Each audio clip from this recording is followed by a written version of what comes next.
বলেছেন, যখন বৈঠক শেষ হয়ে যায়, ওয়ানাদা মুনাদিন মিনাস সামা, আসমান থেকে আহ্বান আসে, ডাক আসে, আল্লাহর পক্ষ থেকে ডাক আসে, আহ্বান আসে, কুমু, এবার তোমরা দাঁড়াও। এতক্ষণ যে বসে বসে আলোচনা শুনছিলে, দীর্ঘ সময় ধরে আল্লাহর স্মরণের জন্য, আল্লাহর জিকিরের জন্য বসেছিলে, কুমু, এবার দাঁড়াও। মাগফুরান লাকুম, তোমাদের পাপগুলোকে আমি ক্ষমা করে দিলাম। ফাকাদ বুদ্দিলাত সাইয়্যাতুকুম হাসানাত, তোমাদের পাপ সমূহকে নেকি দিয়ে বদল করে দিলাম। তাবারানী মুজামুল আওসাতের মধ্যে হাদিসটি বর্ণিত হয়েছে, হাসান সনদে, গ্রহণীয় সনদে।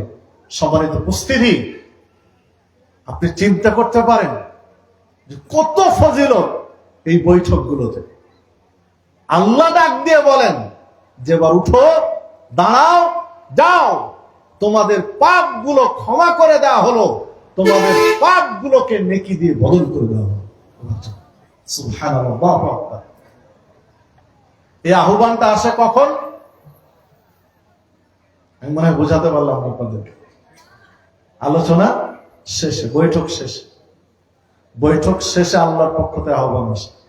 তো বৈঠক শেষ পর্যন্ত থাকবো তো ইনশাআল্লাহ।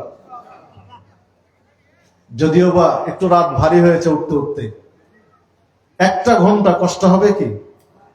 থাকবো তো ইনশাআল্লাহ। 11:30 বাজে, 12:30টায় শেষ ইনশাআল্লাহ। রাজি আছি তো?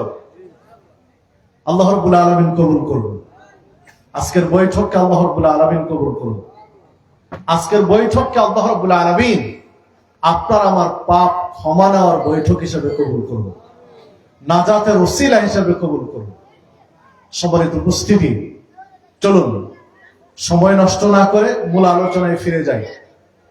কি বিষয়ে কথা বলতে চেয়েছি আপনাদের সামনে?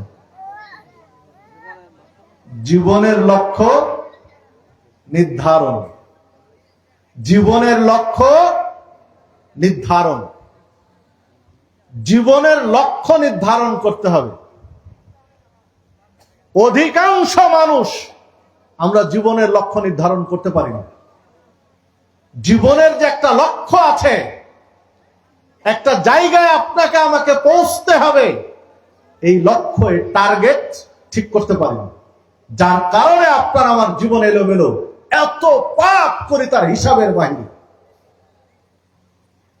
মসজিদেও প্রথম কাতারে গিয়ে থাকি, মন্দিরেও প্রথম কাতারে গিয়ে থাকি, দুর্গাতেও প্রথম কাতারে থাকি, দরগাতেও প্রথম কাতারে থাকি, কাবা ঘরের গিলাফ ধরে চুমু দেওয়ারও চেষ্টা করি। এই মুসলিমদের কিসের কারণে বলেন তো? জীবনের লক্ষ্য ঠিক করতে পারিনি, যার কারণে দুর্গার, দরগার, কাবা কোনটার মর্যাদা কি, এইটা আপনি আমি নির্ধারণ করতে পারিনি, কারণ জীবনের লক্ষ্য ঠিক করতে পারিনি। চলুন আজকে জীবনের লক্ষ্য নিয়ে কিছু কথা বলি, যে জীবনের লক্ষ্য নির্ধারণ করতে হবে। সম্মানিত উপস্থিতি, প্রথমত আপনি আমি কি বলুন তো? আপনার আমার পরিচয় মানুষ। প্রথমত আপনার আমার পরিচয় মানুষ। সারা পৃথিবীর সমস্ত মানুষ আদম এবং হাওয়া আলাইহিস সালামের পৃষ্ঠদেশ থেকে তাদের ঔরসে এসেছেন। সারা পৃথিবীর মানুষের আদি পিতা হচ্ছেন আদম আলাইহিস সালাম। এরপরে আপনার আমার পরিচয় হলো আপনি আমি মুসলিম। আপনি আমি মুসলিম। মুসলিম মানে আত্মসমর্পণকারী। মুসলিম মানে আত্মসমর্পণকারী।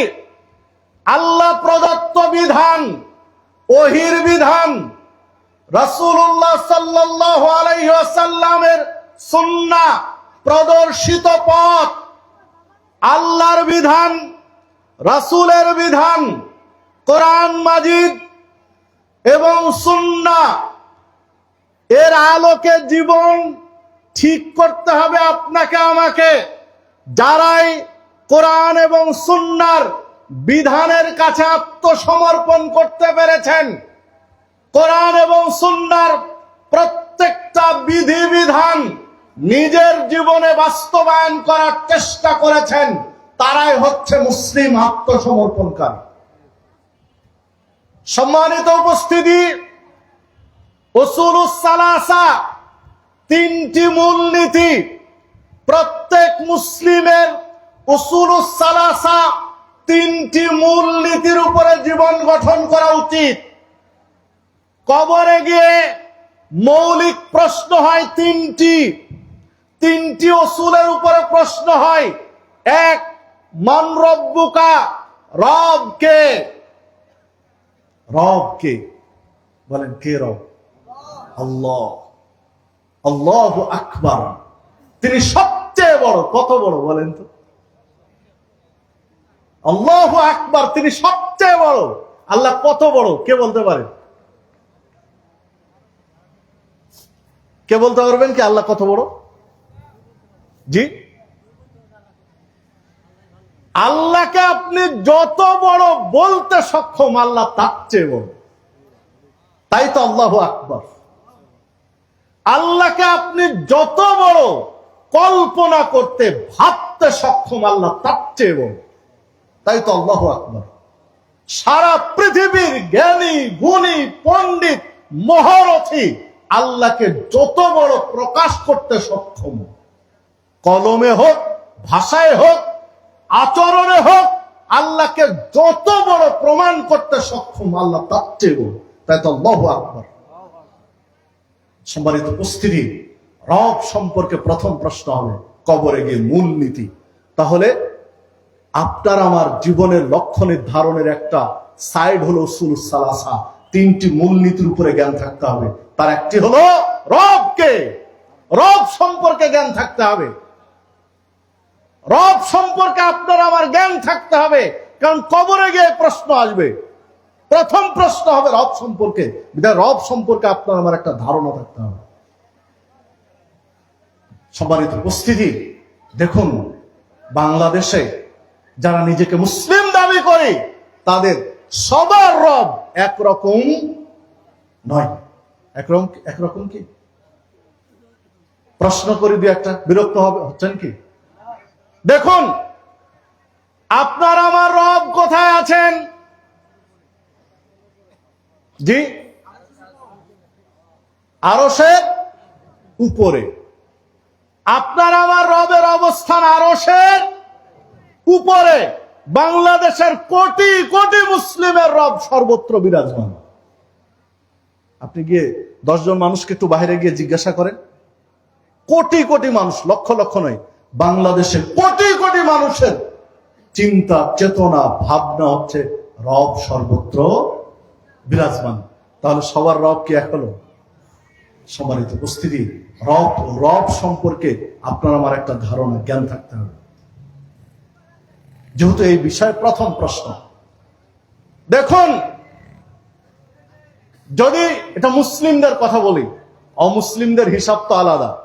আপনার আমার রব একজন, অমুসলিমদের রব অনেকজন আছে।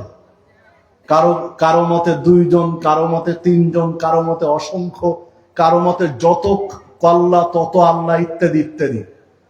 তো আপনার আমার রব সম্পর্কে একটা ধারণা যে আপনার আমার রব একজন, কুল হুয়াল্লাহু আহাদ।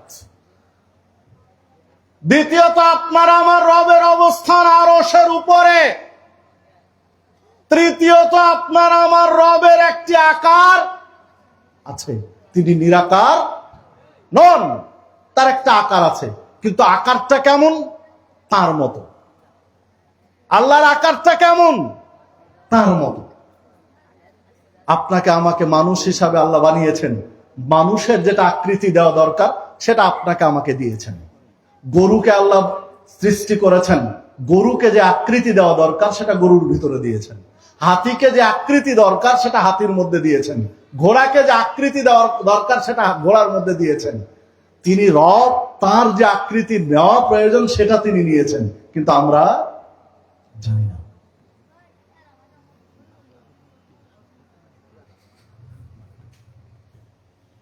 সম্মানিত উপস্থিতি, যে কথা বলছিলাম, আল্লাহর যে আকৃতি দরকার সেটা তাঁর আছে, কিন্তু কেমন আমরা জানি না। এই বিবরণ যেহেতু নেই বিধা আমরা সেটা জানি না। এই রব সম্পর্কে একটা স্পষ্ট ধারণা থাকতে হবে। 2, উসুলুস সালাসা, 3টি মূলনীতির আরেকটি হলো কবরে প্রশ্ন করা হবে মা দিনুকা, দিন কি?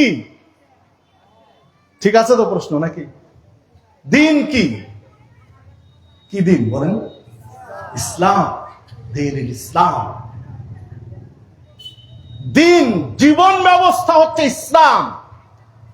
ইসলাম পরিপূর্ণ জীবন ব্যবস্থা। ইন্না দ্বীনা ইনদাল্লাহিল ইসলাম। আল্লাহর নিকটে মনোনীত জীবন ব্যবস্থার নাম হচ্ছে ইসলাম। এমন কোন দিক নেই মানব জীবনে প্রয়োজন, এমন কোন দিক নেই, এমন কোন বিভাগ নেই, এমন কোন প্রেক্ষাপট নেই যেটা ইসলাম দিতে ব্যর্থ হয়েছে। অসম্ভব। যদি ইসলামে তার সমাধান না থাকে, মানুষের প্রয়োজন অথচ ইসলামে দিক নির্দেশনা নেই, যদি এমনটি প্রমাণ হয়ে যায় তাহলে ইসলাম অপূর্ণ, এটাই প্রমাণ হয় না? অথচ আল্লাহ বলছেন ইসলাম পরিপূর্ণ জীবন ব্যবস্থা। মানে একজন মানুষের সুচারুরূপে জীবন যাপনের জন্য যা কিছু প্রয়োজন সবকিছু ইসলামের মধ্যে আছে ইনশাআল্লাহ। কোন একজন ব্যক্তি যদি মনে করে যে ইসলামের মধ্যে এই জিনিসটা নেই, মানব জীবনে প্রয়োজন, মানুষের জন্য জরুরি, এইটা ছাড়া মানুষের জীবন চলবে না, অথচ ইসলামের কোন দিক নির্দেশনা নেই, ইসলামের কোন প্রয়োজন অনুভব করেন, ইসলামে এই বিষয়টা দেয়নি, এটা যদি কেউ মনে করে তাহলে তার ঈমান থাকবে না, ঈমান ভেঙে যাবে।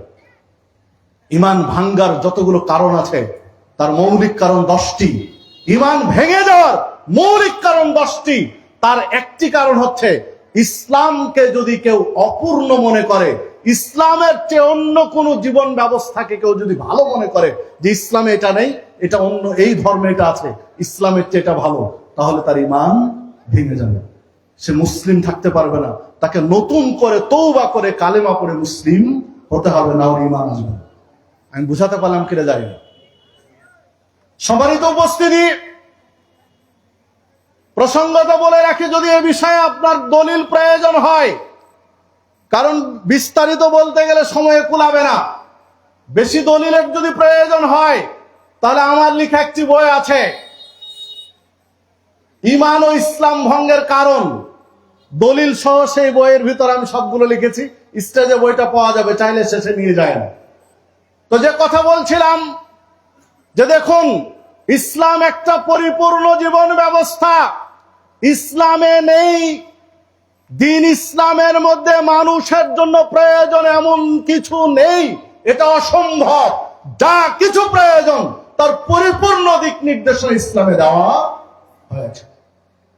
যদি মানুষের জীবনের অর্থনীতি নিয়ে বলেন, অর্থনীতির উপর ইসলামের পূর্ণাঙ্গ ধারণা দেওয়া আছে।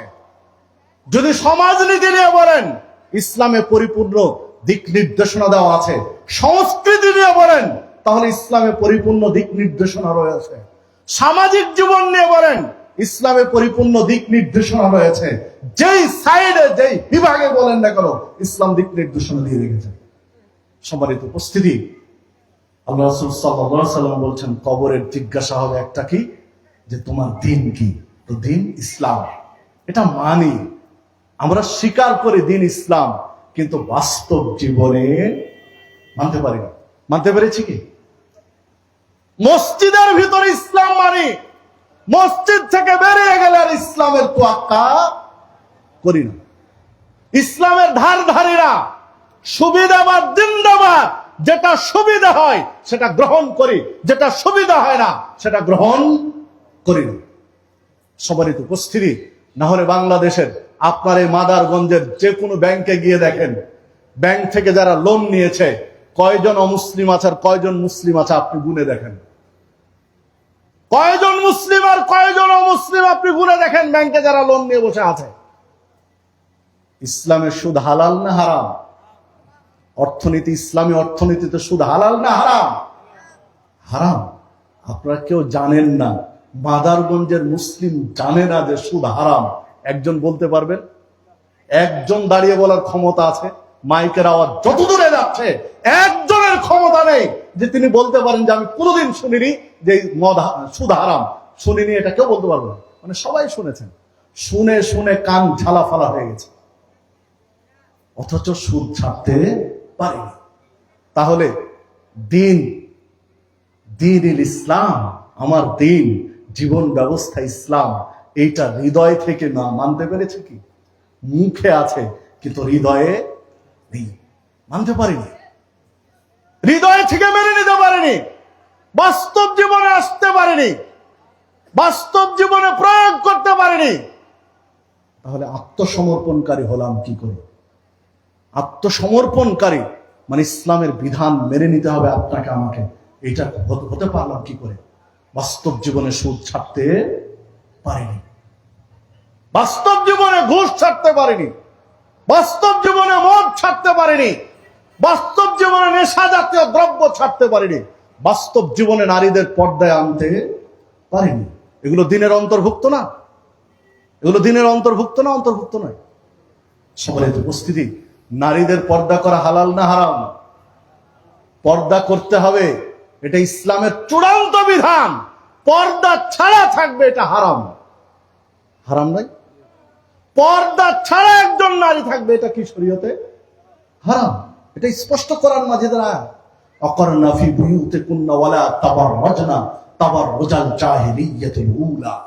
হে নারীগণ, তোমরা বাড়িতে অবস্থান করো, নিজ নিজ গৃহে অবস্থান করো, জাহেলি যুগের নারীদের মতো নিজেদের সৌন্দর্য প্রদর্শন করো না, শোডাউন দিও না, রাস্তার মানুষকে নিজের সৌন্দর্য দেখায় না। এই বিধান কার? ইসলামের, আল্লাহর বিধান এটি। অথচ দেখুন, বাংলাদেশের মতো মুসলিম রাষ্ট্রে সুন্দরী প্রতিযোগিতা হয়, হয় না? হয় না? হয় না? হয় না?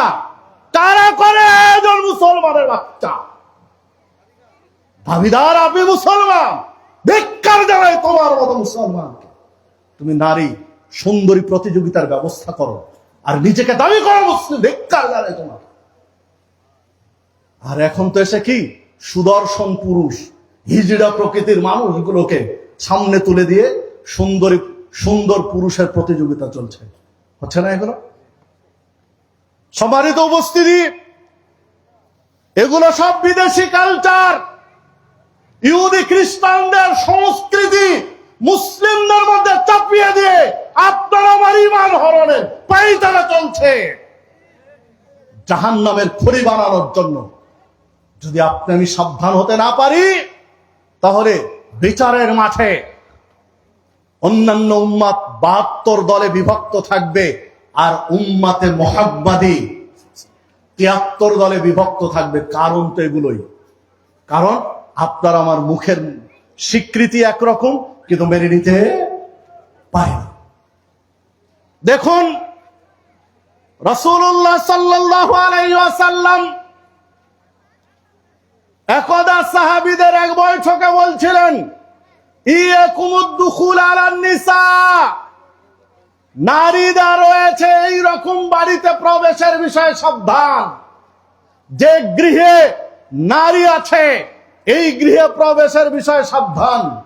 ফাকালা রাজুলুম মিন আনসার, তখন একজন আনসারী পুরুষ, মদিনার স্থায়ী বাসিন্দা, রাসূলুল্লাহ সাল্লাল্লাহু আলাইহি ওয়াসাল্লামকে বলে বসলেন, হে আল্লাহর রাসূল সাল্লাল্লাহু আলাইহি ওয়াসাল্লাম, আফারাআইতাল হামওয়া, দেবর সম্পর্কে আপনার মতামত কি?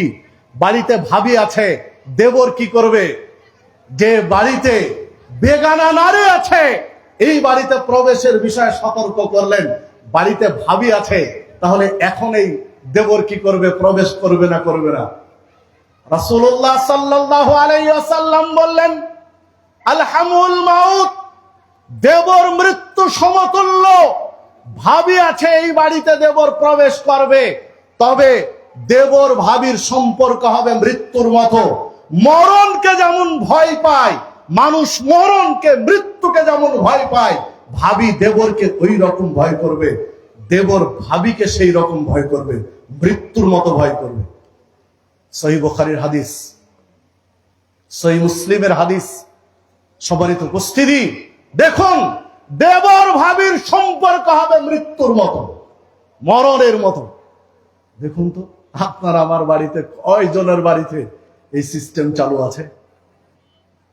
বর আমার যেমন তেমন, দেবর আমার মনের মতন। নাউজুবিল্লাহ মিন যালিক। এই সম্পর্ক আছে না? ওয়াজ মাহফিলে দেবরের হন্ডায় চড়ে ভাবি ওয়াজ শুনতে আসে, ইজ্জত আছে ওদের? আরে ওয়াজ করা লাগবে। সম্মানিত উপস্থিতি, আজকে একটা রিপোর্ট দেখছিলাম, প্রসঙ্গত বলে রাখি, দ্বীন ইসলাম, ইসলাম আমার দিন মানে কি? ইসলামকে পরিপূর্ণ মানতে পারলে না বলতে পারবো দ্বীন ইসলাম, পরিপূর্ণভাবে মানতে পারলে না সেদিন স্বীকৃতি দিতে পারবো যে আমার দিন ইসলাম। আজকে একটা রিপোর্ট দেখছিলাম, রিপোর্ট পড়ে নিজেও চমকে উঠলাম। বড় ভাই বিদেশে গিয়েছে, অনেক ইনকাম করতে হবে, পরিবারকে গুছিয়ে তুলতে হবে, পরিবারের মুখে হাসি ফুটাতে হবে। বাবা মা আছে, ছোট ভাই আছে, নিজের স্ত্রী আছে, সন্তান আছে, সবার মুখে হাসি ফুটানোর জন্য হাড় ভাঙা পরিশ্রম করতে বড় ভাই গেছে দেশের বাহিরে। 1 বছর পার হয়নি, ছোট ভাইয়ের সাথে বড় ভাইয়ের স্ত্রীর অবৈধ সম্পর্ক বেড়ে গেছে। খুব গোপনে তাদের শারীরিক সম্পর্ক চলছিল, হঠাৎ কোনো কারণে ধরা পড়ে গেছে। সে ধরা পড়েছে তো পড়েছে, যে ধরেছে সে ভিডিও সহ ধরেছে, ভিডিও করে ধরেছে। এই ভিডিও স্বামীর কাছে দিয়ে পাঠিয়েছে। এখন সালিশ বসেছে, স্বামী কি বলবে? স্বামী এখন দেশের বাহির থেকে ফোনে বলছে যে ঠিক আছে, আমি তালাক দিয়ে দিচ্ছি, আমার ওয়াইফকে আমার ছোট ভাইয়ের সাথে তোমরা বিয়ে দিয়ে দাও। এটা 2-3 দিন আগের, এই চলতি সপ্তাহের রিপোর্ট বলছি আপনাকে। কেন হয়েছে অবস্থা? যদি এই হাদিসের বাস্তবায়ন থাকতো, যদি এই হাদিসের বাস্তবায়ন থাকতো যে দেবর আর ভাবির সম্পর্ক হবে আল হামুল মাউত, মৃত্যু সমতুল্য, তাহলে এই রকম নোংরা সম্পর্ক হতো না। কিন্তু এই ব্যবস্থাটা আপনার আমার কাছে নেই। অনেকেই এখানে বসে থেকে, কেউ বা বাহিরে বসে থেকে মনে মনে ভাবছি, অনেকেই সমালোচনা করব যে দেবর আর ভাবি মৃত্যুর মতো সম্পর্ক হবে। এই আধুনিক যুগে এই ওয়াজ কি চলে? তাহলে কি আপনি বলতে চাচ্ছেন যে এই হাদিসটা আমি আফ্রিকার জঙ্গলে বাঘ ভাল্লুককে শুনিয়ে ব্যাখ্যা করব? আপনি কি ওটা বলতে চাচ্ছেন? জি না, এই হাদিস মানব জীবনের জন্য, এই হাদিস মুসলিমের জন্য। সারা পৃথিবীর একজন মানুষ যদি মানতে না পারে, তবুও হাদিসের ভাষা চেঞ্জ হবে না, যা আছে তাই থাকবে। আপনি মানতে পারেন চাই নাই পারেন, কারণ হাদিসের যেটা শিক্ষা কিয়ামত পর্যন্ত এটাই থেকে যাবে, চেঞ্জ হবে না। সম্মানিত উপস্থিতি, যে কথা বলছিলাম, দ্বীনুল ইসলাম, আপনার আমার জীবন ব্যবস্থা হবে ইসলাম। জীবনের প্রত্যেকটা ক্ষেত্রে ইসলামকে প্রাধান্য দিতে হবে। আগে দেখতে হবে ইসলাম কি বলেছে, ইসলাম যা বলেছে সেটা আপনাকে আমাকে মেনে নিতে হবে। তাহলেই বিচারের মাঠে, তাহলেই হাসরের মাঠে, তাহলেই কবরে প্রশ্ন উত্তরের সময় বলতে পারবো মান দীনুকা দীনুল ইসলাম। 3 নম্বর উসুলুস সালাসা, তৃতীয় প্রশ্ন হচ্ছে মাহাদার রাজুল আল্লাযী বুইসা ফিকুম, ইনি কে যাকে তোমাদের কাছে পাঠানো হয়েছিল? মুহাম্মাদুর রাসূলুল্লাহ সাল্লাল্লাহু আলাইহি ওয়াসাল্লাম। সম্মানিত উপস্থিতি, এটা বলতে পারবো কখন? যখন মুহাম্মাদুর রাসূলুল্লাহ সাল্লাল্লাহু আলাইহি ওয়াসাল্লামকে আপনি আমি আদর্শ হিসাবে মেনে নিতে পারবো, তাকে আদর্শ হিসাবে মেনে নিতে পারবো। আল্লাহ রাব্বুল আলামিন বলছেন, লাকাদ কানা লাকুম ফি রাসূলিল্লাহি উসওয়াতুন হাসানা, তোমাদের জন্য সর্বোত্তম আদর্শ হচ্ছে মুহাম্মদ সাল্লাল্লাহু আলাইহি ওয়াসাল্লাম। মুহাম্মদ সাল্লাল্লাহু আলাইহি ওয়াসাল্লামকে উসওয়ায়ে হাসানা, সর্বোত্তম আদর্শ হিসেবে পাঠানো হয়েছে। আল্লাহ রাব্বুল আলামিন বলছেন, মা আতাকুমুর রাসূল ফাকুদুহু, রাসূল যা দেন গ্রহণ করো, ওয়া মা নাহাকুম আনহু ফান্তাহু, তিনি যা নিষেধ করেন ছেড়ে দাও। ওয়াত্তাকুল্লাহ, আল্লাহকে ভয় করো। ইন্নাল্লাহা শাদীদুল ইকাব, আল্লাহ শাস্তি দান অত্যন্ত কঠোর। রাসূল যা দেন গ্রহণ করতে হবে, তিনি যা ছেড়ে দিতে বলেন কি করতে হবে? ছেড়ে দিতে হবে। ফরজ সালাত পড়ব, পড়ার আগে দেখতে হবে রাসূল কি দিয়েছেন। সুন্নাত সালাত পড়ব, পড়ার আগে দেখতে হবে রাসূল কি দিয়েছেন। তাহাজ্জুদ পড়ব, পড়ার আগে দেখতে হবে রাসূল কি দিয়েছেন। তারাবি পড়ব, দেখতে হবে রাসূল কি দিয়েছেন, তারাবির পদ্ধতি, তারাবির রাকাত সংখ্যা কি তিনি দিয়েছেন। বিতির পড়ব, দেখতে হবে রাসূল কি দিয়েছেন।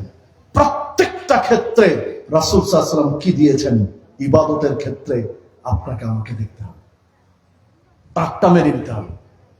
সম্মানিত উপস্থিতি, তাহলেই না বলতে পারবো যে ইনি আমাদের নবী মুহাম্মদ সাল্লাল্লাহু আলাইহি ওয়াসাল্লাম। এই উসুলুস সালাসা, তিনটি বিষয়ের প্রশ্ন কবরে হবে। যদি জীবনের লক্ষ্য আখিরাত নির্ধারণ করতে পারি, জীবনের লক্ষ্য যদি পরকাল নির্ধারণ করতে পারি, তাহলেই সম্ভব এই প্রশ্নগুলোর উত্তর দেওয়া। আখিরাত নির্ধারণ করতে না পারলে প্রশ্নের উত্তর দেওয়া সম্ভব হবে না। জীবনের লক্ষ্য হোক আখিরাত। কি বলেন তো? আখিরাত। জীবনের লক্ষ্য নির্ধারণ করেন আখিরাত, দুনিয়া নয়। আখিরাত ঠিক রেখে দুনিয়া উপার্জন করেন, দুনিয়া ঠিক রেখে আখিরাত নয়। আন আবি হুরায়রা রাদিয়াল্লাহু আনহু قال, আবি হুরায়রা রাদিয়াল্লাহু আনহু বলেন, قال রাসূলুল্লাহ সাল্লাল্লাহু আলাইহি ওয়াসাল্লাম, রাসূলুল্লাহ সাল্লাল্লাহু আলাইহি ওয়াসাল্লাম বলেছেন, আহাব্বুল বিলাদি ইলাল্লাহ, এই জমিনে পৃথিবীতে সবচেয়ে পছন্দনীয় ভালোবাসার জায়গা হলো আল্লাহ রাব্বুল আলামিনের কাছে মাসাজিদুহা, মসজিদ সমূহ। এই পৃথিবীতে যত জায়গা আছে, এই জমিনে যত জায়গা আছে, হাজার হাজার crore crore billion million dollar হোক না কেন, আল্লাহর কাছে সবচেয়ে দামি জায়গা, পছন্দনীয় জায়গা, ভালোবাসার জায়গার নাম হচ্ছে কি? মসজিদ।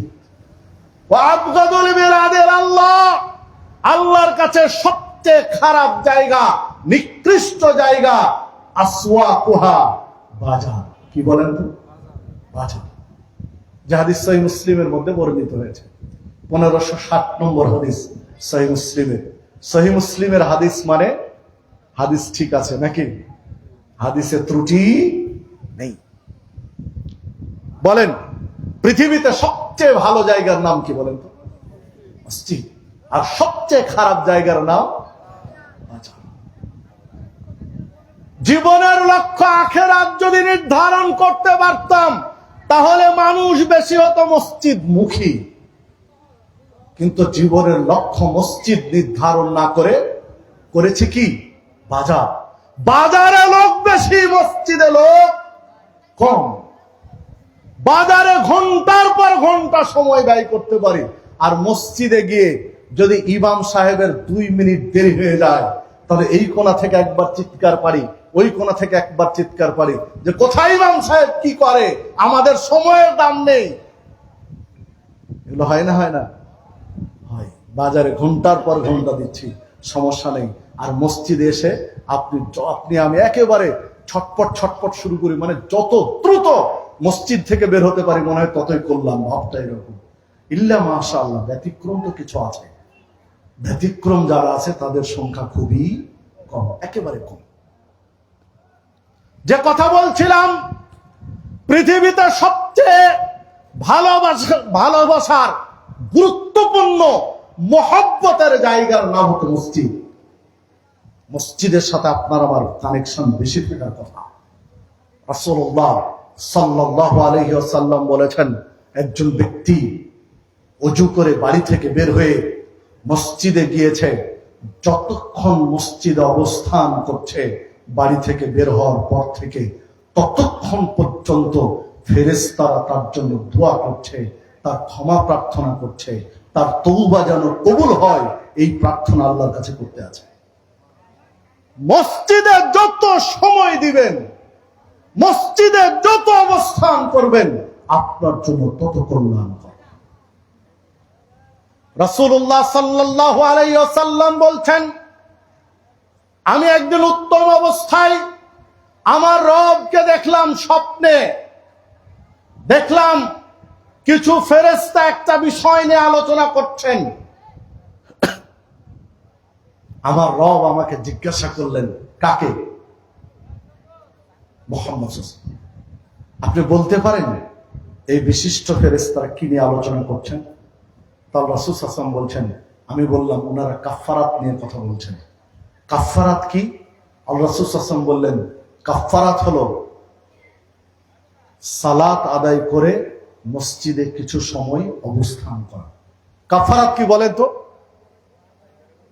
সালাতের পরে আরো কিছু সময় বসে থাকা, জিকির করা, তাসবিহ গুলো পাঠ করা, দোয়া দরুদ পাঠ করা, মানে সালাম ফিরানোর পরে আরো কিছু সময় অবস্থান করা। 2, কাফফারাত হলো পায়ে হেঁটে মসজিদে যাও। 3, কষ্টের সময় উত্তম রূপে ওযু করা। কয়টা বলেন তো? 3টি।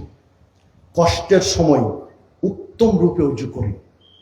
ঠান্ডা কনকনে শীত, হাড় কাঁপানো শীত, তাড়াহুড়া করে ওযু করলাম, কোথাও পানি ঠেকলো কোথাও ঠেকলো না, এটা নয়। কষ্ট হচ্ছে তখন সুন্দর করে ওযু করা, পায়ে হেঁটে মসজিদে যাওয়া, সালাত আদায় করার পরে আরো কিছু সময় মসজিদে অবস্থান করা, বসে বসে জিকির আজকার তাসবিহ তাহলিল করা। এই 3টার সমন্বিত নাম হলো কাফফারাত। আল্লাহ রাসূল সাল্লাল্লাহু আলাইহি ওয়াসাল্লাম বলছেন, যে ব্যক্তি এই কাফফারাতের অন্তর্ভুক্ত হবে, এই 3টা আমলের সমন্বয় ঘটবে, ওই ব্যক্তি যতদিন বেঁচে থাকবে কল্যাণের উপরে বেঁচে থাকবে। ওই ব্যক্তির যখন মৃত্যু হবে তখন কল্যাণের উপরে মৃত্যু হবে। ওই ব্যক্তিকে আল্লাহ রাব্বুল আলামিন মৃত্যুর আগে পাপ থেকে এমন ভাবে মুক্ত করে দিবেন, সদ্য ভূমিষ্ঠ বাচ্চা জন্মের পরই বাচ্চা যেমন নিষ্পাপ থাকে, ওই কাফফারাত ওয়ালা ব্যক্তিকে আল্লাহ পাপ থেকে অনুরূপ মুক্ত করে দিবেন। সুবহানাল্লাহ। তাহলে উত্তম রূপে ওযু করে পায়ে হেঁটে মসজিদে গিয়ে সালাত তো পড়বেনই, আরো কিছু সময় অবস্থান করতে হবে, তাড়াহুড়া নয়। দেখুন, মসজিদে গিয়ে তাড়াহুড়া করে বের হওয়ার চেষ্টা করি, আর বাজারে এসে ঘন্টার পর ঘন্টা সময় দেই, তাহলে জীবনের লক্ষ্য নির্ধারণে ভুল হয়েছে।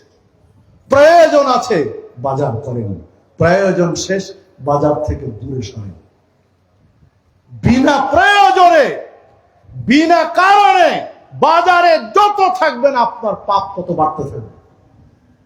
সামনেই তো বাজার, নাকি? এটাই তো বাজার। দোকানদারেরা উল্টো আমাকে উল্টো ভাবতে পারেন না। ভাই, আমি মুসলিম হিসাবে আপনারা আরো উপকার করতে চাচ্ছি।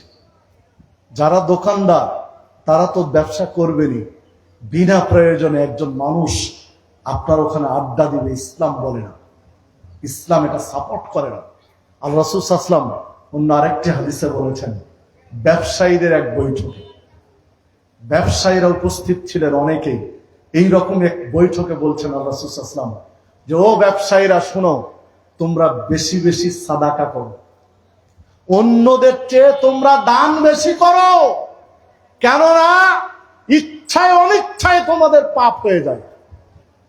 ইচ্ছায় অনিচ্ছায় অন্যদের চেয়ে পাপ বেশি হয়, বিধায় তোমরা অন্যদের চেয়ে বেশি দান করো। দানের বদৌলতে পাপ থেকে নিষ্কৃতি পাবে, মুক্তি পাবে। অনেক সময় মিথ্যা কসম করে, অনেক সময় মিথ্যা দাম চেয়ে, অনেক সময় মিথ্যা কথা বলে, অনেক সময় মিথ্যা আশ্বাস দিয়ে, অনেক সময় মিথ্যা প্রতিশ্রুতি দিয়ে পাপ হয়ে যায়। এই জন্য দোকানদারদেরকে আল্লাহ রাসূল সাল্লাল্লাহু আলাইহি ওয়াসাল্লাম বলেছেন বেশি বেশি সাদাকা করতে, সাদাকার মাধ্যমে পাপটা মুছে যায়। যে কথা বলছিলাম যে দেখুন, জীবনের লক্ষ্য যদি আখিরাত নির্ধারণ করতে পারি, জীবনের লক্ষ্য যদি পরকাল নির্ধারণ করতে পারি, তাহলে আপনাকে আমাকে মসজিদমুখী হতে হবে, আপনাকে আমাকে মসজিদে আসতে হবে। 7 বছরের শিশু, 5-6 বছরের শিশু, 8 বছরের শিশু ও ইংলিশ মিডিয়াম স্কুল চিনে, ও বিভিন্ন প্রতিষ্ঠান চিনে, গ্রামের স্কুল চিনে, কেজি স্কুল চিনে, মসজিদ চিনে না। 7 বছরের সন্তান মসজিদ চিনে না, কেজি স্কুল চিনে। 7 বছরের সন্তান মসজিদ চিনে না, চিনে ইংলিশ মিডিয়াম স্কুল চিনে। তাহলে আপনি আমি জীবনের লক্ষ্য নির্ধারণ করতে ব্যর্থ হয়েছি। কারণ সন্তানকে মসজিদমুখী করতে হবে, সন্তানকে মসজিদমুখী হতে হবে। 10 বছর, 12 বছর, 15 বছর, 20 বছরের সন্তান ও ক্লাব চিনে, সিনেমা হল চিনে, বন্ধুদের আড্ডা দেওয়ার জায়গা চিনে, খেলার মাঠ চিনে, অথচ মসজিদ চিনে না, মসজিদে সময় দেয় না। খেলার মাঠে ঠিকই আছে, তাসের আড্ডায় ঠিকই আছে, জুয়ার আড্ডায় ঠিকই আছে, ক্যারাম বোর্ডের আড্ডায় ঠিকই আছে, স্কুলেও ঠিকই আছে, কিন্তু মসজিদে খুঁজে পাওয়া যায় না। তাহলে জীবনের লক্ষ্য নির্ধারণ করতে ভুল হয়েছে। কদিন পরে গিয়ে আপনি অভিযোগ তুলবেন যে ছেলে কথা শোনে না। কদিন পরে গিয়ে আপনি আলেম ওলামা এলাকায় আসলে মসজিদের খতিব সাহেবকে আপনি স্লিপ দিবেন যে সন্তানের জন্য, বাবা মার জন্য সন্তানের কর্তব্য কি একটু ওয়াজ করেন, কেননা সন্তান বাবা মার কথা শুনে না। ভাই, দোষ সন্তানের নয়, প্রথম দোষ আপনার। কারণ ইসলাম শিখিয়েছিল, ইসলাম বলে দিয়েছিল মুরু আওলাদাকুম বিসসালাহ, 7 বছর হলে সালাতের নির্দেশ দাও। ওয়াদরিবুহুম ওয়াহুম আবনাউ 10 বছর হলে প্রয়োজনে পিটিয়ে সালাত আদায় করো। সালাতের উপরে এর পূর্বে আলোচনা হয়ে গেছে, বিধায় আমি সালাতের আলোচনায় যেতেও চাচ্ছি না, শুধু এতটুকুই বলে রাখছি। দেখুন, সময় মতো আপনি আপনার আদরের সন্তান কলিজার টুকরোকে মসজিদমুখী না করার কারণে সে মসজিদ থেকে বিমুখ হয়েছে, জীবনের লক্ষ্য নির্ধারণ হতে ভুল হয়েছে। আপনার ছেলেকে ইংলিশ মিডিয়াম পড়ানো দরকার, পড়ানো অসুবিধা নেই। আপনার ছেলেকে কেজি স্কুলে পড়াবেন, পড়ানো অসুবিধা নেই, কিন্তু ইসলামের মৌলিক জ্ঞান, বেসিক যেটা, সেই জ্ঞানটা দেওয়া উচিত সময় মতো। যদি সময় মতো দিতে ব্যর্থ হই, তাহলে ওটাও গ্রহণ করতে পারবে না। ঝড় ফুরিয়ে গিয়ে, ঝড় শেষ হয়ে যাওয়ার পরে যদি আম বাগানে যান, আম কুড়িয়ে পাওয়া যাবে? যাবে না। কারণ সময় মতো যারা এসেছিল তারা কুড়িয়ে নিয়ে যাবে। সময়ের কাজ সময়ে করতে হবে, সময়ের কাজ সময়ে করতে হবে, তাহলে সন্তান ঠিক থাকবে।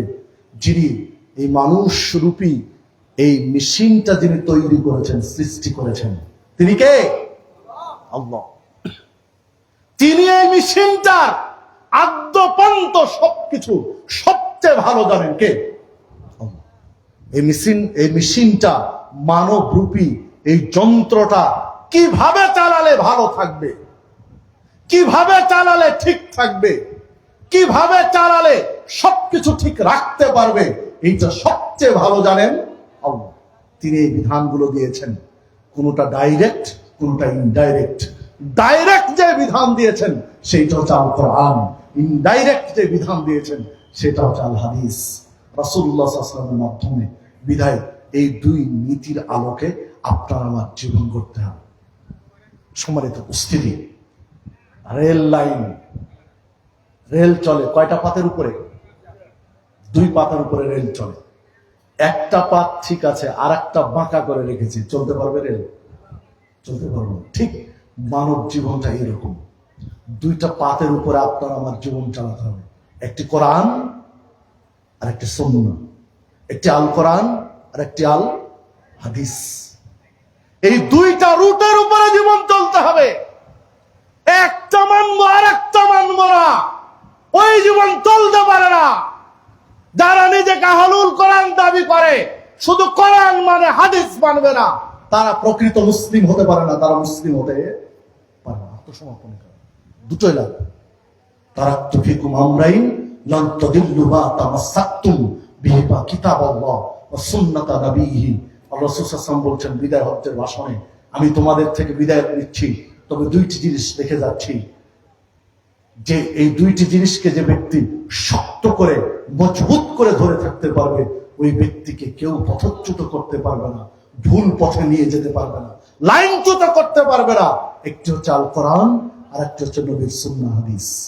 সম্মানিত উপস্থিতি, যে কথা বলছিলাম যে কোরআন এবং সুন্নাহ এই দুই পাতের উপরে আপনার আমার জীবনকে ঢেলে সাজাতে হবে। ইসলামে প্রকৃত শান্তি রয়েছে, ইসলাম ব্যতীত শান্তি কোথাও নেই। ইসলামকে যত আন্তরিকতার সাথে মেনে নিতে পারবেন, আন্তরিকতার সাথে ইসলামকে যত গ্রহণ করতে পারবেন, আপনি তত শান্তি পাবেন।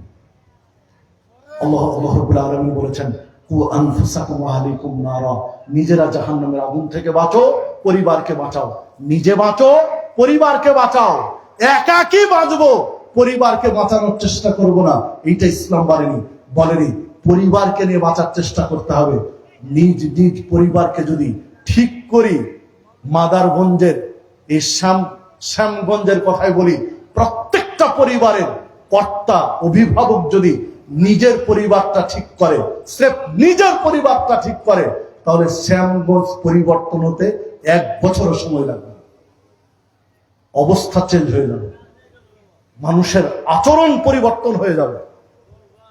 সম্মানিত উপস্থিতি, নবী মুহাম্মদ সাল্লাল্লাহু আলাইহি সাল্লাম আমূল পরিবর্তন নিয়ে আসার জন্য জাহেলি যুগের মানুষগুলোর কাছে মাত্র 23 বছর সময় নিয়েছিলেন। 23 বছরের মধ্যে এমন পরিবর্তন নিয়ে এসেছিলেন, পৃথিবীর ইতিহাসে এত সুন্দর পরিবর্তন আর কেউ আনতে পারেনি। যে কোরআন এবং সুন্নাহর আলোকে নিয়ে এসেছিলেন, সে কোরআন এবং সুন্নাহ আজও আপনার আমার মাঝে বিদ্যমান, আজও আছে। শুধু এখন প্রয়োজন, শুধু এখন প্রয়োজন বাস্তবায়নের, শুধু এখন প্রয়োজন মেনে চলা। যদি চলতে পারি, ইনশাআল্লাহ জীবন হবে সুখের। দেখুন, টাকা পয়সা, অর্থ, বিত্ত, বৈভব কি করবেন? আল্লাহ রাসূল সাল্লাল্লাহু আলাইহি ওয়াসাল্লাম বলেছেন, বনু আদমের প্রকৃতি স্বভাব এমনই, যদি আদম সন্তানকে 2 পৃথিবী পরিমাণ সম্পদ দেওয়া হয়, 2 পৃথিবী ভর্তি করে সম্পদ দেওয়া হয়েছে, লাবতাগা সালেসান, তখন আদম সন্তান তৃতীয় আরেক পৃথিবী সম্পদের আকাঙ্ক্ষা নিয়ে বসে থাকে। 2 পৃথিবী ভর্তি সম্পদে আদম সন্তানের পেট ভরে না, ওরা আরেক পৃথিবী চাই। আদম সন্তানের পেট কেউ ভরাতে পারবে না মাটি ছাড়া। কবরে গিয়ে পেটের উপরে যখন মাটি পড়বে, ডানে মাটি, বামে মাটি, সামনে উপরে, সব দিকে মাটি, পেটের উপরে যখন মাটি পড়বে তখন ওর পেট ভরবে, তার আগে নয়। মিথ্যা বললাম? সহিহ বুখারীর হাদিস। চান আপনার মাদারগঞ্জ বা আপনার শ্যামগঞ্জে সবচেয়ে যার টাকা বেশি, শ্যামগঞ্জের সবচেয়ে যার অর্থ বেশি, ওই লোকটার সাথে 2 দিন পরে 3 দিন পরে একটু গল্প করেন, গল্পে গল্পে আপনি শুনতে চান, দেখেন আপনার চেয়ে ওই লোকটার অভাব বেশি, তার সমস্যা আরো বেশি। আপনি তাকে গিয়ে বলেন যে বাইতুন নূর জামে মসজিদ তৈরি করতে গিয়ে নির্মাণে আমরা ঠেকে গেছি, আল্লাহ আপনাকে কোটি কোটি টাকার সম্পদ দিয়েছেন, 1 লক্ষ টাকা আমাদেরকে একটু দেন মসজিদের জন্য। দেখেন আপনার কাছে এত সমস্যা পেশ করবে, মনে হবে পকেটে কিছু টাকা থাকলে ওকে দিয়ে আসে, যে ভাই আপনার কাছে আপনি সারেন। হ্যাঁ, তার এত সমস্যা। মানে ওই যে আল্লাহ রাসূল সাল্লাল্লাহু আলাইহি ওয়াসাল্লাম ভবিষ্যৎবাণী ইঙ্গিত গুলো দিয়ে গেছেন, যে আদম সন্তান এতই অকৃতজ্ঞ, যাকে আল্লাহ যত দেয় তার তত চাই, যাকে যত আল্লাহ সম্পদ দেয় তার তত ক্ষুধা বাড়তে থাকে, পেট ভরে না। না হলে কোনো ব্যক্তি হাজার হাজার কোটি টাকা লুটপাট করতে পারে? বলেন তো দেখি। আমি কাউকে আঘাত দিতে চাই না, কিন্তু বাস্তব কিছু কথা বলতে চাই। হাজার হাজার কোটি টাকার একটা মানুষের প্রয়োজন আছে? বলে তো দেখি। একটা মানুষ বাঁচে কতদিন? বড়দের 100 বছর, একটা মানুষ বড় জোর 100 বছর বাঁচেন, একটা মানুষ 1 বছরে 1 কোটি টাকা খরচ করতে পারবে না। 1 বছর একটা সংসার চালাতে তাকে যদি 1 কোটি টাকা দেওয়া হয়, যে 1 কোটি টাকা আপনি 1 বছরে খরচ করেন, তাহলে হিসাব করেন 1 কোটি টাকাও খরচ করতে পারবে। এই বছর খুব বেশি করলো, কিন্তু পরের বছর আবার 1 কোটি দেন, পারবে না। মানে 1 কোটি টাকা খরচের হিসাব থাকবে না। ও কত খাবে বলেন তো দেখি, কত খাবে? মাসে একটা করে গরুই খাবে না হয়, দৈনিক গরু খাবে, খেতে পারবে? 1 মাস খেতে পারবে না একটা গরু, ও রুচি থাকবে না গোস্তের উপরে। ছোট্ট একটা কাহিনী বলি। যখন আব্দুল্লাহ বিন মাসুদ ভাই, মাসুদ বিন আব্দুল্লাহ ভাই, নাম উল্টা পাল্টা হয়ে যাচ্ছে, মাসুদ বিন আব্দুল্লাহ ভাই যখন ডেটের ফাইনাল কথা হয়, তখন আমি উমরার সফরে ছিলাম। তো উমরা করে মক্কা মদিনা জিয়ারা শেষ করে গেলাম মিশরে। হাজী সাহেবদের একটা গ্রুপ, যারা উমরা করলাম তাদের একটা গ্রুপ মিশর সফর গিয়েছিল। তখন যে কাফেলায় গিয়েছিলাম মিশরে, তো সে কাফেলায় মিশরে 4 দিন ছিলাম, 5 দিনের দিন চলে এসেছে। তো তৃতীয় দিন 2-3 জন খুব রেগে গেলেন কাফেলার। দুপুরে খেতে বসে, দুপুরে কি রাত্রে, ঠিক বিকেলবেলা, দুপুরের খাবারের পরে বিকেলবেলা তর্ক শুরু করে দিলেন, তর্ক জড়িয়ে দিলেন কাফেলার মালিকের সাথে। সবার একটাই রাগ, যে প্রত্যেক দিন শুধু গোস্ত আর গোস্ত, কত গোস্ত খাবো, মিশরে কি কোনো সবজি নাই? বুঝতে পারলেন কি? আমার নিজ কানে শোনা কথা বলছি, এখনো 1 মাস পাইনি। রেগে গেলেন যে মিশরে কোনো সবজি নাই, কত গোস্ত খায় একটা মানুষ। কয়দিন খেয়েছে ভাই? 4 দিন, 3 দিন। তৃতীয় দিন গিয়ে অভিযোগ যে গোস্ত আর কত দিবেন আপনি, সবজি নাই মিশরে। সম্মানিত উপস্থিতি, মানে একটা মানুষ, আমি বুঝাতে চাচ্ছি আপনাকে যে একটা মানুষ একটানা 1 মাস গোস্ত খেতে পারবে না, রুচিতে কুলাবে না। তাহলে 1 কোটি টাকা একটা মানুষ খরচ করতে পারবে না, সম্ভব নয়। 1 বছর পারলে পরের বছর পারবে না, পরের বছর পারলে তারপরের বছর পারবে না। খরচের খাপ পাবে না। কত খরচ করবে ও, কত খাবে, ঠিক আছে বেড়াবে ও, কত বেড়াবে ও, একসময় পারবে। তো ধরে নিলাম বছরে 1 কোটি টাকা খরচ করবে একটা মানুষ, সর্বোচ্চ 100 বছর বাঁচে। 100 বছর বাঁচে, তার খরচ নিজ হাতে করা শুরু হয় 20-30 বছর পর থেকে, নাকি? তারপরেও ধরে নিলাম 100 বছরে 100 কোটি টাকা। তাহলে একটা মানুষের কাছে যদি 100 কোটি টাকা থাকে, তাহলে ওর জীবনে আর কিছু লাগে না। প্রয়োজন আছে কি বলেন দেখি? 100 কোটি টাকার যদি কেউ মালিক হয়, তাহলে ওর জীবনে আর কিছু দরকার আছে? দরকার নেই। কিন্তু 100 কোটি টাকা নয়, হাজার হাজার কোটি টাকা লুটপাট করে খাওয়ার পরও পেট ভরে না মানুষের। এগুলো প্রমাণ তো দেওয়া লাগবে না, আপনাদের কাছে অনেক আছে, আমার চেয়ে। আমি যা জানি আপনারা অনেক বেশি জানেন।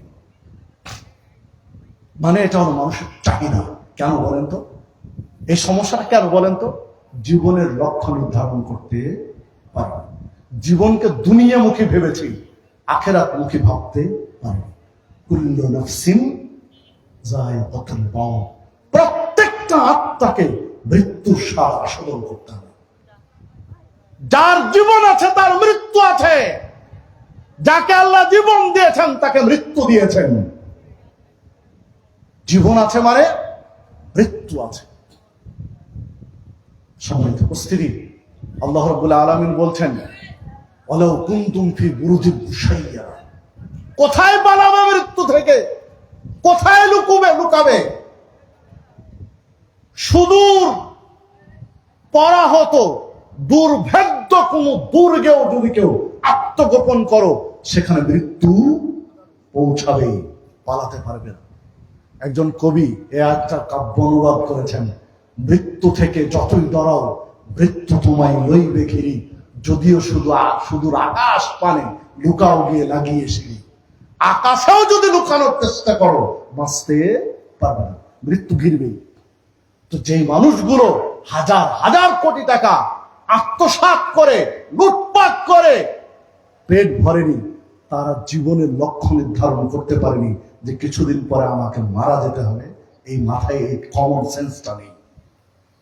এই লক্ষ্যটা নির্ধারণ করতে হবে। আমি এইটা আপনাকে বলতে চাচ্ছি। আল্লাহ রাসূল সাল্লাল্লাহু আলাইহি ওয়াসাল্লাম বলছেন, আকতিরু যিকরা হাযিমিল লাযযা, বেশি বেশি স্বাদকে নষ্টকারী মৃত্যুকে স্মরণ করো।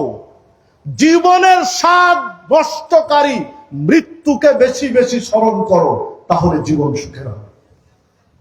মৃত্যুকে যত বেশি স্মরণ করতে পারবেন, লক্ষ্য নির্ধারণ আখিরাত করে পরকালকে যত ভাবতে পারবেন, জীবন তত সুখের হবে, জীবন তত কল্যাণময় হবে, পাপ থেকে বাঁচতে পারবেন। সম্মানিত উপস্থিতি, পাপ মানুষকে যন্ত্রণা দেয়, কষ্ট দেয়। পাপ মানুষকে কষ্ট দেয়, যন্ত্রণা দেয়।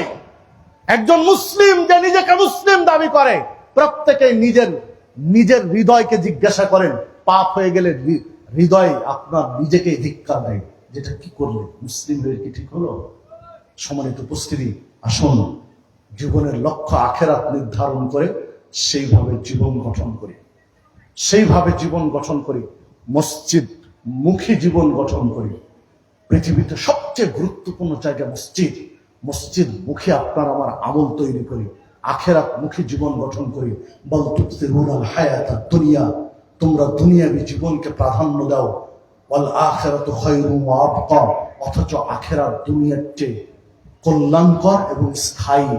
দুনিয়া স্থায়ী নয়, আখিরাত স্থায়ী। দুনিয়া বেশি দামি জিনিস নয়, আখিরাত বেশি দামি জিনিস। আমরা বেশি দামি, বেশি কল্যাণকর, বেশি ভালো জিনিসটা বাদ দিয়ে অল্প মূল্য কম দামি জিনিসের পেছনে ছুটছি। আসুন আমরা বেশি দামি জিনিসটাকে মূল্যায়ন করি, আখিরাতের জীবনকে মূল্যায়ন করি। কারণ দুনিয়াবী জীবনে 100 বছরের, বড়জোর 100 বছরের, আর আখিরাতের জীবনের একটা ধাপ, হাসরের মাঠের একটা দিন হবে 50,000 বছরের সমান। একটা দিন হবে 50,000 বছরের সমান। 50,000 বছরের সুখকে আপনি আমি সুখ মনে করি না। সামান্য এই কয়েকটা দিন, সামান্য এই 100 বছর, 80 বছরের সুখের জন্য আপনি আমি বিভোর হয়ে আছি। আসুন আপনি আমি একটু জীবন নিয়ে ভাবি, বিশ্লেষণ করি। দেখুন, এটাই চূড়ান্ত সত্য, এটাই চূড়ান্ত বাস্তবতা। বৃদ্ধ বাবা, বৃদ্ধ মা, বৃদ্ধ নানা, বৃদ্ধ নানি, গ্রামের বৃদ্ধ মানুষগুলো 10 বছর আগে যারা মসজিদের প্রথম কাতারে বৃদ্ধ মুরব্বীরা বসতো, তারা দেখুন এখন কোথায়? মাটির নিচে, কবরে 3.5 হাত মাটির নিচে। এখন আপনার আমার বৃদ্ধ হয়েছি, আপনার আমার পালা প্রথম কাতারে। সবার আগে মসজিদে যায়, যুবকরা ঘুমায়, আর মুরব্বীগুলো ঠুক ঠুক করে গিয়ে মসজিদে ফজরের সালাত আদায় করি। আপনি আমি প্রথম কাতারে এসেছি, আর 10 বছর পরে আপনার আমার জায়গা মাটির উপরে হবে না, কোথায় হবে? মাটির নিচে, 3.5 হাত মাটির নিচে। যারা এখন নাকে তেল দিয়ে ঘুমাচ্ছে, তারা এবার জীবনের শেষ বয়সে এসে ঠুকঠুক করে মসজিদে যাবে। এটাই চরম বাস্তবতা। বিধায় আসুন সময় থাকতে সময়কে কাজে লাগায়, জীবনের সঠিক লক্ষ্য নির্ধারণ করে সেভাবে জীবন গঠন করি। ছেলেকে ইংরেজি পড়ান, ছেলেকে বাংলা পড়ান, ছেলেকে উর্দু পড়ান, ফার্সি পড়ান, গণিত পড়ান, বিজ্ঞান পড়ান, যা খুশি তা পড়ান, কিন্তু তার বেসিক, তার ফাউন্ডেশন এইটা শিখান কোরআন এবং সুন্নাহ। মূল জ্ঞান, ইসলাম মানতে মৌলিক যে জ্ঞানটুকু দরকার, ইসলামের মূল বিধিবিধান মানতে বেসিক যে জ্ঞানটা দরকার, এই জ্ঞানটা প্রত্যেকটা ছেলে মেয়ের মাথায় দেন। এটাই ইসলাম ফরজ বলেছে, এটাই ইসলামের মৌলিক জ্ঞান, যেটা ইসলাম ফরজ বলেছে। তলাবুল ইলমি ফারিদা আলা কুল্লি মুসলিম, প্রত্যেক মুসলিমের উপরে জ্ঞান অর্জন করা ফরজ। এই যে মৌলিক জ্ঞান, উসুলুস সালাসা, মূল নীতিমূলক যে জ্ঞানগুলো, এই জ্ঞানগুলো দেন। এরপরে তাকে ডাক্তার, ইঞ্জিনিয়ার, ব্যারিস্টার, প্রফেসর, চাকুশি বানান। সম্মানিত উপস্থিতি, আসুন এই লক্ষ্য নিয়ে বহু প্রতিষ্ঠান কাজ করছে, মসজিদগুলো এই লক্ষ্য নিয়ে দাওয়াতি কার্যক্রম করছে। প্রত্যেকটা জুমার খুতবা, প্রত্যেকটা হালাকা, প্রত্যেকটা সেমিনার, এই যে জালসা, প্রত্যেকটা মাদ্রাসা, কওমি মাদ্রাসা, দ্বীনি প্রতিষ্ঠানগুলো এই লক্ষ্যই নিয়ে কাজ করছে। এই প্রতিষ্ঠানগুলোকে, এই মসজিদমুখী শিক্ষা কার্যক্রমগুলো, এই দ্বীনি প্রতিষ্ঠানগুলো, এগুলোর পাশে দাঁড়ান, এগুলোকে আরো শক্তিশালী করেন। ছেলে মেয়েকে বেসিক জ্ঞান দিয়ে তারপরে প্রয়োজনীয় জ্ঞান দেন। সম্মানিত উপস্থিতি, ছোট্ট একটা বিষয় আপনাদের সাথে শেয়ার করি। আলহামদুলিল্লাহ, আমার পরিচালিত যেটি প্রতিষ্ঠান, এটা ছোট্ট একটা সুসংবাদ আজকের জন্য রয়েছে, এটা আপনাদের সাথে শেয়ার করি। বাংলাদেশে আহলুল হাদিস বা সালাফিদের স্ট্রং হিপস খানার বড় অভাব আছে। হিফজের জগতে ইন্টারন্যাশনাল পর্যায়ে আন্তর্জাতিক তেলাওয়াত এটা এক চেটিয়া মাযহাবী ভাইরা নিয়ে আছেন। আমাদের আহলে হাদিস সালাফি ভাইরা একেবারে পিছিয়ে আছেন। ঠিক আছে না? এটা একেবারে পিছিয়ে আছে। ইদানিং কিছু কিছু প্রতিষ্ঠান চেষ্টা করছে। তা আমার একটা বহুদিনের আগে থেকে স্বপ্ন ছিল যে আমি কোনোদিন সুযোগ পেলে এই শাখা নিয়ে আমি কাজ করব, যে হিফজের শাখা, যে আমরা কেন পারছি না ইন্টারন্যাশনাল পর্যায়ের কারি বা হাফেজ আহলে হাদিস প্রতিষ্ঠান কেন বানাতে পারছি না, একটু কাজ করব। এই স্বপ্ন নিয়ে কয়েক বছর থেকে কাজ করছে, একটু দোয়া করবেন। আলহামদুলিল্লাহ, ইতিমধ্যে একটা পর্যায়ে ধীরে ধীরে একটা পর্যায়ে হচ্ছে ইনশাআল্লাহ। গত বছর একটা ছেলে জাতীয় পর্যায়ে সেরা 10-এর মধ্যে হয়েছিল। জিটিভির একটা প্রতিযোগিতা ছিল সারা দেশে। তো ইয়াসিন আলী সালাফি কমপ্লেক্স রাজশাহীতে, যেটা আমি পরিচালনা করি, হিফজের সেখানে সারা দেশে 10 জনের মধ্যে একজন হয়েছে। আলহামদুলিল্লাহ, এই বছরে আজকে সৌদি দূতাবাসের আন্ডারে থানা, জেলা, বিভাগ, আজকে জাতীয় পর্যায়ে ঢাকা পর্যায়ে প্রতিযোগিতা হয়েছে। তো রাজশাহী বিভাগে, মানে রাজশাহী বিভাগের মধ্যে আহলে হাদিস হানাফি সবার মধ্যে ও গ্রুপ চ্যাম্পিয়ন ছিল, ফার্স্ট হয়েছিল গ্রুপে। তো ঢাকায় গিয়ে 45 জন প্রতিযোগী, 45 জনের মধ্যে 44 জন মাযহাবী, একজন আহলে হাদিস সালাফি। সেটা হলো আমাদের ওই ছেলেটা। তা আলহামদুলিল্লাহ 4র্থ স্থান অধিকার করেছে সারা দেশের মধ্যে।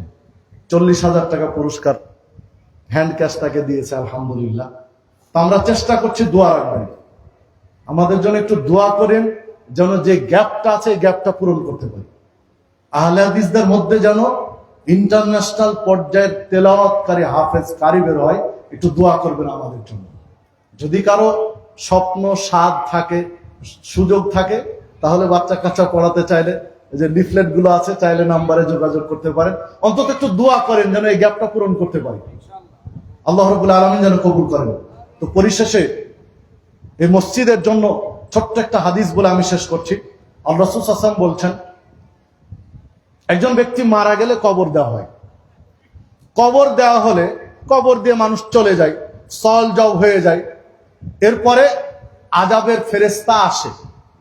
আযাবের ফেরেশতা এসে কবরের মাথার কাছ দিয়ে কবরে ঢুকতে চায়। যখন মাথার কাছ দিয়ে কবরে ঢুকতে চায়, তখন প্রথমে কোরআন মাজিদ বাধা দেয়। কোরআন মাজিদ বলে ফেরেশতাকে, যে লোকটি নিয়মিত কোরআন তেলাওয়াত করত, নিয়মিত কোরআন তেলাওয়াত করেছে, তুমি এই কবরে ঢুকতে পারবে না, এখান দিয়ে ঢুকতে দেবো না। এবার বলেন, ফেরেশতার পাওয়ার বেশি হবে না কোরআনের পাওয়ার বেশি হবে? কোরআনের। কারণ ফেরেশতা আল্লাহর সৃষ্টি, কোরআন আল্লাহর কালাম। নিঃসন্দেহে কোরআনের পাওয়ার বেশি, ফেরেশতাকে ঢুকতে দিবে না। আযাবের ফেরেশতা চলে যাবে মাঝখান দিয়ে, হাতের কাছ দিয়ে কবরে ঢুকতে চাইবে। দান সাদাকা বাধা দিবে। দান সাদাকা কি দিয়ে করে? হাত দিয়ে। কি দিয়ে? হাত দিয়ে করে। হাতে হাতে না, হাতে হাতে তো দান সাদাকা হয়। দান সাদাকা বাধা দিবে। এ হাত দিয়ে দান সাদাকা করেছে, তুমি হাতের কাছ দিয়ে মাঝখান দিয়ে কবরে ঢুকতে পারবে না। চলে যায় পায়ের কাছে, পায়ের কাছে, পায়ের কাছ দিয়ে কবরে ঢুকতে চায় কে? আযাবের ফেরেশতা। তখন বাধা দেয় মসজিদ। মসজিদ বলে যে লোকটি মসজিদ মুখী ছিল, মসজিদে আসতো সালাত করতে, মসজিদে সময় ব্যয় করত, মসজিদে দান সাদাকা করত, মসজিদের জন্য সময়, শ্রম, মেধা, অর্থ খরচ করত। আল্লাহর ঘর মসজিদের সাথে যার এই নিবিড় সম্পর্ক, এই মসজিদ আমি বাধা দিচ্ছি, তুমি এখান থেকে ঢুকতে পারবে না। লোকটা মসজিদ মুখী ছিল, সালাত পড়তো, মসজিদের সাথে সম্পর্ক ছিল, তুমি এখান থেকে ঢুকতে পারবে না। মাথার কাছে বাধা দিয়েছে কে? আল কোরআন। হাতের কাছ দিয়ে বাধা দিয়েছে কে? দান সাদাকা। আর পায়ের কাছে বাধা দিল মসজিদ। আযাবের ফেরেশতা আল্লাহর নির্দেশ ছাড়া আসতে পারবে? বলেন দেখি, কবরে আসার সুযোগ আছে? আল্লাহর নির্দেশে এসেছে। আযাবের ফেরেশতাকে ঢুকতে দিল না কবরে। মসজিদ, দান, সাদাকা এবং কোরআনুল কারীম। আযাবের ফেরেশতা ঘুরে যাবে আল্লাহর কাছে। আল্লাহ রাব্বুল আলামিনকে গিয়ে বলবে, আল্লাহ তুমি এমন এক বান্দার কবরে পাঠালে, কোরআন মাজিদ পাহারা দিচ্ছে, মাথার কাছে ঢুকতে দিল না। দান সাদাকা হাতের কাছে মাঝখানে বাধা দিচ্ছে, ঢুকতে দিল না। মসজিদ পায়ের কাছে পাহারা দিচ্ছে, ঢুকতে দিল না। তখন আল্লাহ রাব্বুল আলামিন বলে, ও আচ্ছা ঠিক আছে, তাহলে যাও, ওই কবরে তোমাকে আর ঢুকতে হবে না, আযাবের দরকার নেই। সুবহানাল্লাহ, আল্লাহু আকবার। আপনি চিন্তা করতে পারেন, এগুলো আল্লাহ তো সব জানেন, জানেন নাকি? সব জানেন আল্লাহ রাব্বুল আলামিন। আযাবের ফেরেশতায় কবরে ঢুকবেন। এই তিনটি আমল যদি আপনার আমার জীবনে থাকে, নিয়মিত কোরআন তেলাওয়াত, বয়স যদি ৭০ বছর হয় আর কোরআন তেলাওয়াত যদি না জানেন, তাহলে আজকে প্রতিজ্ঞা উঠবেন যে যত দ্রুত সম্ভব কোরআন তেলাওয়াত শিখব। যদি ৭১ বছর বয়সে মারা যান, তাহলে কোরআন শিখতে শিখতে মারা যান। কোরআন শিখতে শিখতে মারা যান, যেন আপনার কবরে পাহারা দেওয়ার জন্য কোরআন থাকে। সম্মানিত উপস্থিতি, এইটা বা ছোট যারা আছে এদের বিষয় ভুলিয়েন না। অবশ্যই ফরজ মনে করে কোরআনের জ্ঞান দিবেন, যেন কোরআন তেলাওয়াত করা যায়। যাদের সুযোগ আছে কোরআন বুঝতে পারে সেই জ্ঞান দিবেন, যেন কোরআন কি তেলাওয়াত করছে বুঝতে পারে, তাহলে আসার পড়বে কোরআনে। তিনটা আমল অবশ্যই থাকবে। দান সাদাকা করবেন নিয়মিত, মাঝে মধ্যেই। কি পরিমাণ করবেন ইসলাম বলেনি। দৈনিক ১,০০০ টাকা করতে হবে, দৈনিক ১,০০,০০০ টাকা করতে হবে, দৈনিক ১০০ টাকা করতে হবে, ইসলাম বলেনি। আপনার সুযোগ ১০ টাকার নেই, ১ টাকা আছে, ২ টাকা আছে, ২ টাকা ১ টাকা করেন, প্রায় মাঝে মাঝেই করেন, প্রায় দিন করেন, যতটুকু সাধ্য আছে ততটুকু। ১, ২, ৫, ১০, ১০০, ১০০০, যার যেমন আল্লাহ ক্ষমতা দিয়েছেন। কিন্তু দান সাদাকা নিয়মিত করেন। ফকির মিসকিনকে দেন, গরিবদেরকে দেন, পাড়া প্রতিবেশী অনাথদেরকে দেন, মসজিদে দেন, মাদ্রাসায় দেন, এতিমখানায় দেন, কিন্তু নিয়মিত দান সাদাকার হাত চালু থাকুক। যতটুকু পরিমাণ ততটুকু দেন, ১ টাকা, ২ টাকা, ৫ টাকা, যতটুকু পারবেন দান সাদাকা করেন। আর মসজিদ মুখী হন। যতই ব্যস্ততা থাকুক, যতই সমস্যা থাকুক, ৫ ওয়াক্ত সালাত একটু মসজিদে পড়েন। নিজে পড়েন, ছেলেকে নিয়ে যান। নিজে পড়েন, ৭ বছর পার হয়েছে, বাচ্চাগুলোকে নিয়ে যান, বাচ্চাদেরকে মসজিদ মুখী করেন। ছোট ছোট বাচ্চা অনেক সময় মসজিদে দুষ্টামি করে। ৭, ৮, ৯ বছরের বাচ্চা অনেক সময় মসজিদে হাসাহাসি দৌড়ঝাঁপ করে। যদি এটা করে, মুরব্বীরা বিরক্ত হবেন না, খবরদার, বিরক্ত হবেন।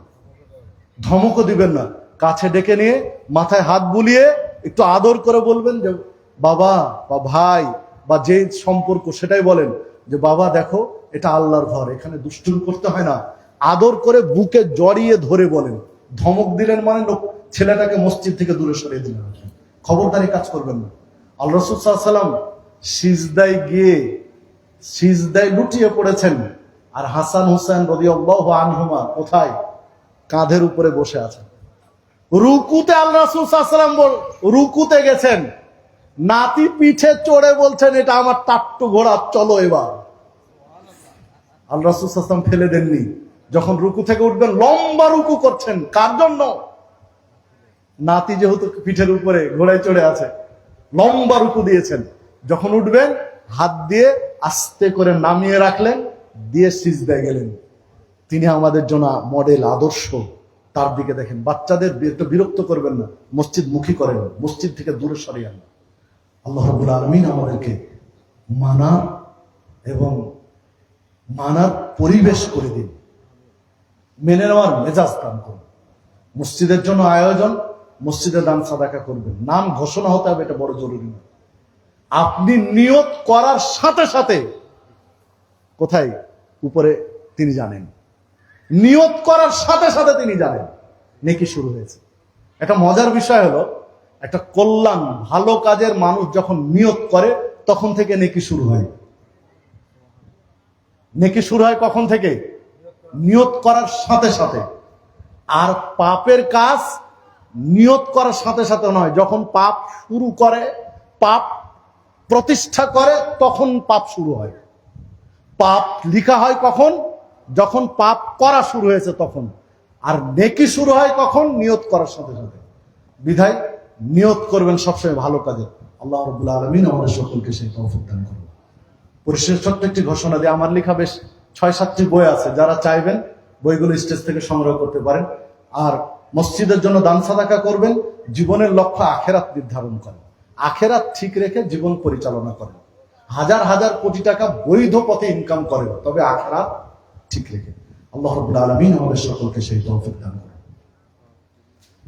আল্লাহ রাব্বুল আলামিন আজকের এই বৈঠককে কবুল করে নিন।